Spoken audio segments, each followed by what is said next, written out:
Walaupun saya ini termasuk orang yang paling sering dibully gara-gara saya berbicara NKRI dan anti khilafah.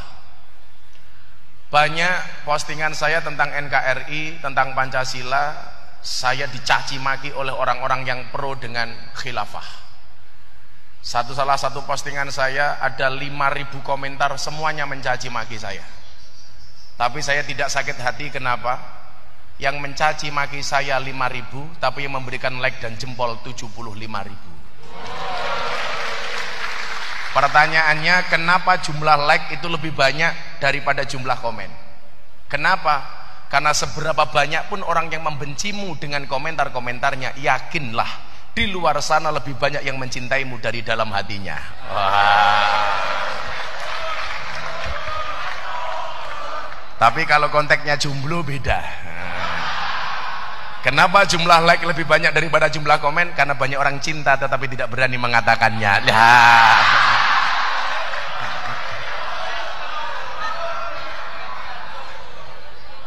Ngono milenial ora gaul.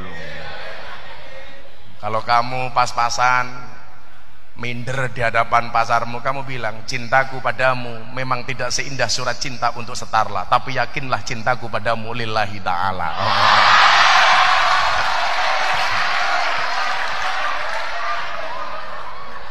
Lah kowe malah galau tuku bawang kleru mrica wis kebacut sayang mung dianggap kanca.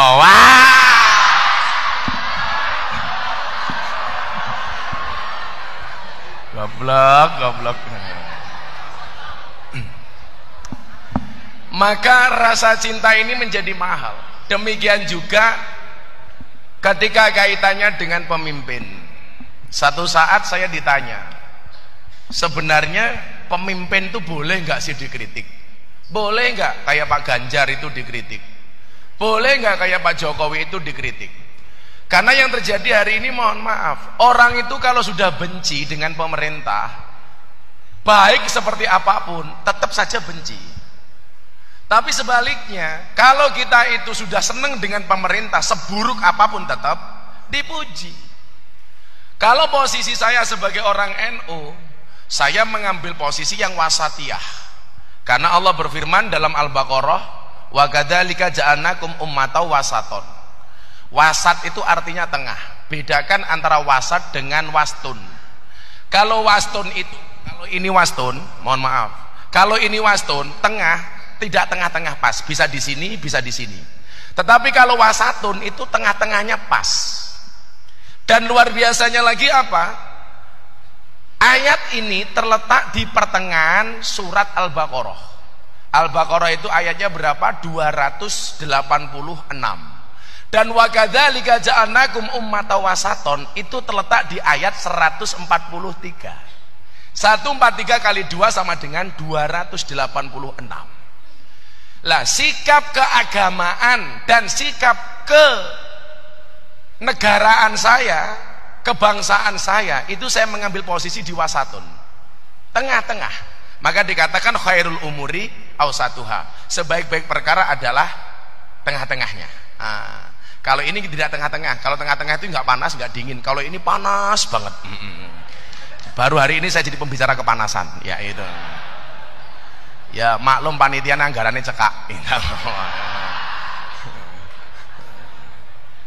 Nggak tahu saya subsidi dari Pemprov itu banyak apa enggak kok sampai nggak kuat nyewa kipas angin. Lah kira-kira.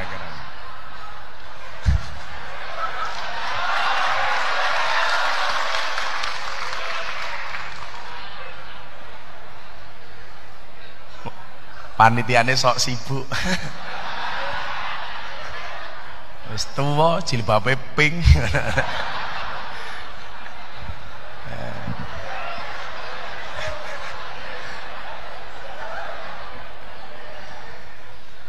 Maka coba Anda lihat hari ini orang yang benci dengan pemerintah, sebaik apapun kinerja pemerintah itu dicaci maki. Bahkan kadang-kadang caci makiannya ini berlebih-lebihan. Maka ketika saya diundang sama keluarga alumni mahasiswa UGM Kagama, yang ketuanya kebetulan juga Pak Ganjar di Jakarta, saya bilang, laju inflasi di Indonesia hari ini yang paling dahsyat itu ada dua. Yang pertama adalah inflasi mencaci, yang kedua adalah inflasi minta maaf. Lah ini, kalau lagi demo, Jokowi bunuh, gitu kan. Begitu tangkap polisi, maaf, saya khilaf. Coba kita lihat satu contoh yang kita bisa ambil di masa pemerintahan Khalifah Harun ar-Rasyid. Khalifah Harun ar-Rasyid ini khalifah yang juga sering salah seperti kita. Satu saat ada ulama ini keras mendatangi Khalifah Harun ar-Rasyid. Dia mengatakan apa? Wahai khalifah, ini nasihun lak, saya ingin menasihati anda. Famusadidun alaika, tapi sorry, saya nggak butuh tisu, tapi saya butuh kipas angin, gitu kira-kira.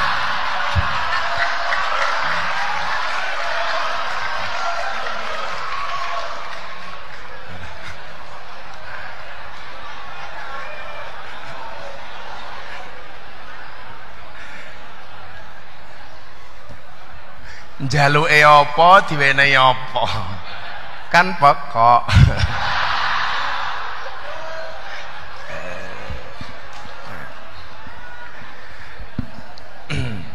Ini nasihun lak, kata ulama ini. Famusadidun alaika, tapi mohon maaf, nasihat saya ini agak keras.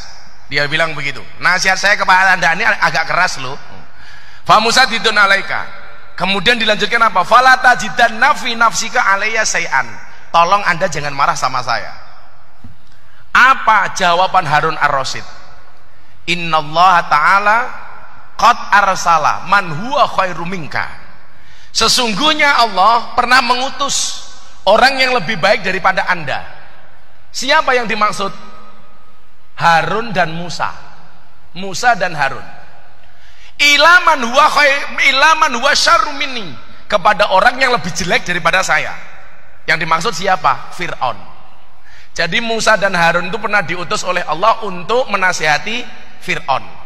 Yang Fir'aun dalam Al-Quran disebutkan ana rabbukumul a'la, aku adalah Tuhanmu yang paling tinggi. Sampai hebatnya Fir'aun itu, mohon maaf dek, Fir'aun itu kalau kehujanan yang pilek bukan hidungnya, tapi air hujannya. Kalau mangan sambel sing mules dudu wetenge sambele. Sama dengan Fir'aunnya Indonesia, nabrak tiang listrik, yang sakit tiang listriknya. Itu luar biasa ini. Jos pokoknya. Tapi apa kata Allah kepada Musa dan Harun? Faqula lahu qaulan layyina. Musa, Harun, berkatalah kamu kepada Fir'aun dengan bahasa yang lembut. Pertanyaannya begini, saya tidak akan membela Pak Jokowi, tapi kalau ada orang kemudian demo pemerintah dengan bahasa yang kotor, sadis, pertanyaan saya, apakah Pak Jokowi itu lebih buruk daripada Fir'aun? Pertanyaan saya, kok bahasanya sampai kasar seperti itu? Kalau saya fair, karena saya umatau wasaton, pemerintah benar saya dukung. Contoh soal program unggulan presiden, SDM unggul Indonesia Maju, saya dukung. Karena memang kekurangan kita di SDM. Di Indonesia itu terlalu banyak pendapat tapi kurang pendapatan. Ini orang Indonesia. Terlalu banyak pendapat, kurang pendapatan. Tapi kalau pemerintah ini jelek, saya berhak untuk mengkritik. Contoh, beberapa waktu yang lalu saya rame di medsos itu gara-gara Menteri Hukum dan HAM itu membandingkan dua kawasan, Menteng dan Priok. Sampai di demo di Kemenkumham. Di demo gara-gara apa? Menteng itu orangnya baik-baik, sementara Tanjung Priok karena keras maka identik dengan kriminalitas. Oh, saya marah karena saya adalah penceramah di kalangan kaum marginal, orang-orang yang bertato, yang rambutnya acak-acakan, yang telinganya ditindek, baik menggunakan mur, baut, mangkokan, pelek, sak piturute gitu loh, atau yang badannya ditato. Kayak kemarin saya di Surabaya ada preman badannya gede, perutnya gendut, perutnya ditato beduk. Luar biasa. Itu tato apa nak? Beduk kiai. Perutmu kamu tato beduk? Iya. Tutuke neng di, neng sore. Oh tak golek ra ketemu.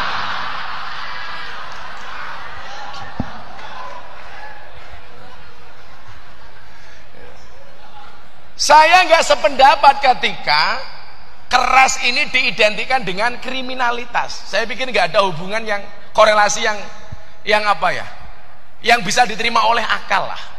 Saya bilang justru kadang-kadang seringnya yang merampok uangnya negara itu bukan orang yang keras, tapi orang yang berbaju rapi, yang justru rambutnya rapi dan berdasi di ruangan AC yang dingin.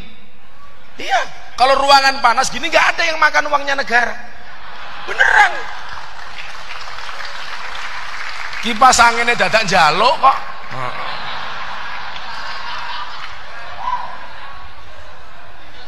Saiki kok lemune gitu.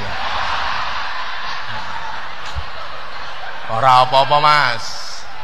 Kalau kamu dibully lemu, jawaban ora apa-apa, aku lemu mergo mangan sego. Daripada awakmu kuru gaweane mangan kanca. Iya.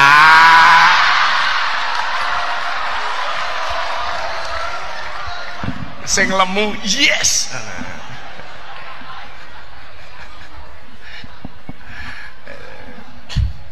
Gak ada kaitannya antara keras dengan kriminalitas.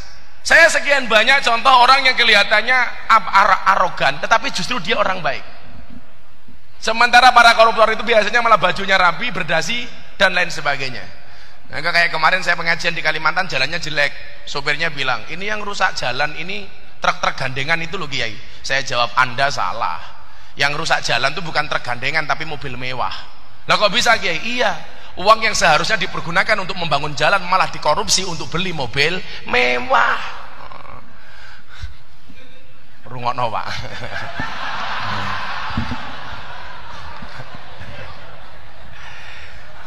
Sebaliknya, kalau kita itu sudah terlalu cinta dengan pemerintah, kadang-kadang nalar kritis kita itu tidak ada. Maka disinilah kemudian mencintai negara itu harus proporsional. Harus proporsional. Dan rasa cinta itu hari ini di Indonesia sangat mahal, Pak. Maka orang berbeda sedikit dianggap musuh. Berbeda sedikit dianggap musuh. Sehingga era kekinian, orang Indonesia itu yang terkenal dengan orang yang ramah, orang yang menyenangkan, sifatnya gotong royong dan lain sebagainya, semakin kesini semakin hilang, Pak.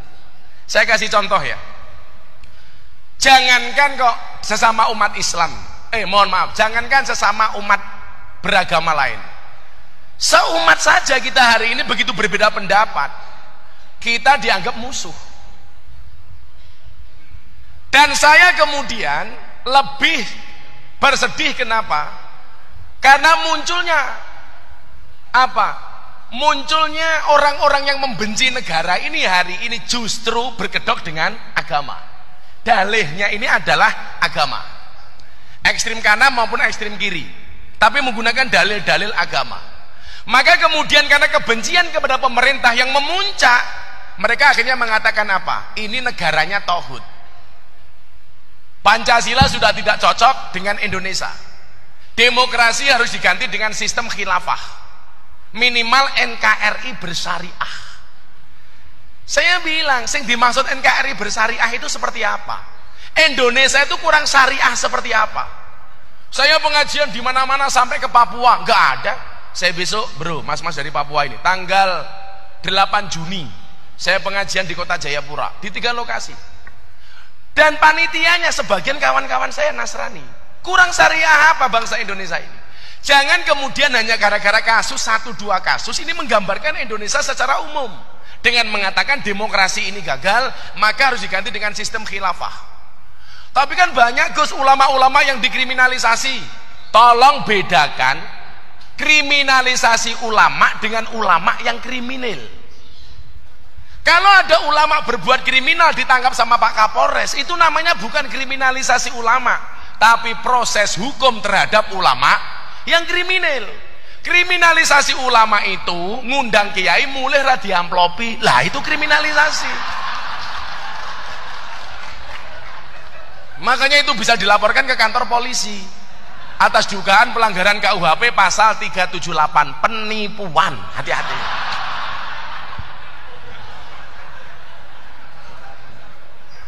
Kok diamplopi isinya cuman sedikit, pasalnya beda lagi. 335 perbuatan tidak menyenangkan. Hati-hati. Betul Pak Jaksa ya? Betul ya.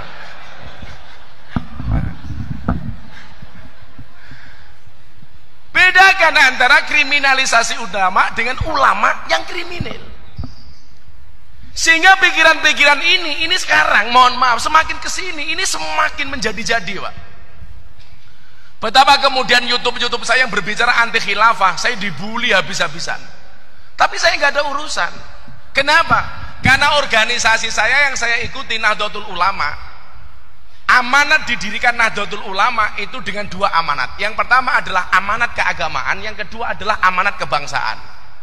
Amanat keagamaan memberikan amanat kepada kita untuk menyebarluaskan faham Ahlus Sunnah wal Jamaah An-Nahdiyah dan menjaga keberlangsungannya.